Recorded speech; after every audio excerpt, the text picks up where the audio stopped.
Chapter 901. Wilbur just could not understand what problem these guys had with him. Just then, another guy said, "I hate uncultured bastards like you the most, trying to act like you're all that just because you won that little bit of money.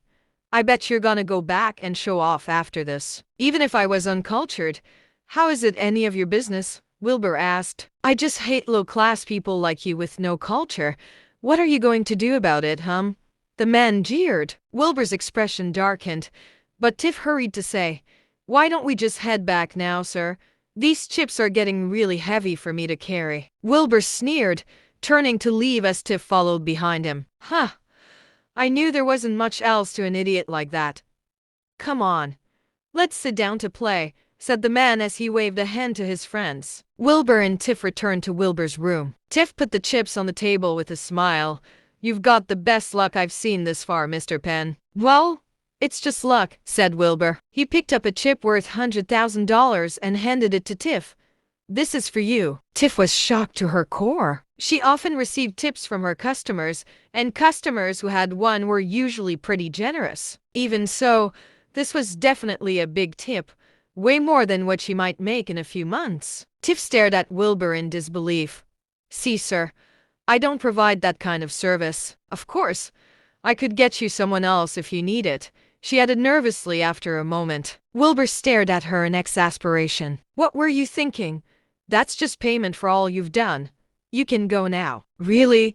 Tiff could hardly believe her ears. "That's a whooping $100,000. It was honestly hard to believe that this guy did not want anything else. Wilbur nodded. "Yes.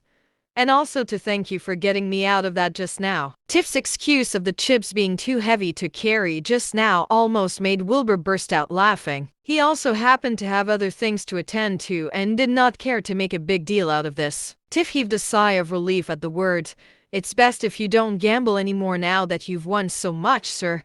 I've seen too many people who lose all the money they have after a winning streak." Wilbur looked at her.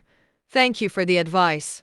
I understand." Tiff nodded, bowing, and turning to leave happily. Wilbur watched as she left, before leaning back against the sofa and falling deep into thought. Christopher had called him just now, saying that Styles had agreed to his request, but on one condition: a duel on Ocho Mountain 3 days later. Aside from the money to bail the hostages out, there was an additional $10 billion and Christopher's life. The reason was that Christopher had betrayed him. Wilbur understood this well enough. Styles was the head of the underground circle in Aroma, and Christopher was considered his right-hand man. Even though Christopher was already at the sanctuary level, this proved that Styles was also at the sanctuary level himself. Christopher would not have been so obedient otherwise. That was also why he had been so confident in betting $10 billion, as well as Christopher's life. On top of that, Christopher had also said that everyone in Aroma's cultivator circle and the casino owners would be watching this duel too. In fact, they had already begun betting on it. Wilbur could not help but chuckle at the thought. This truly was a land where one could bet on just anything.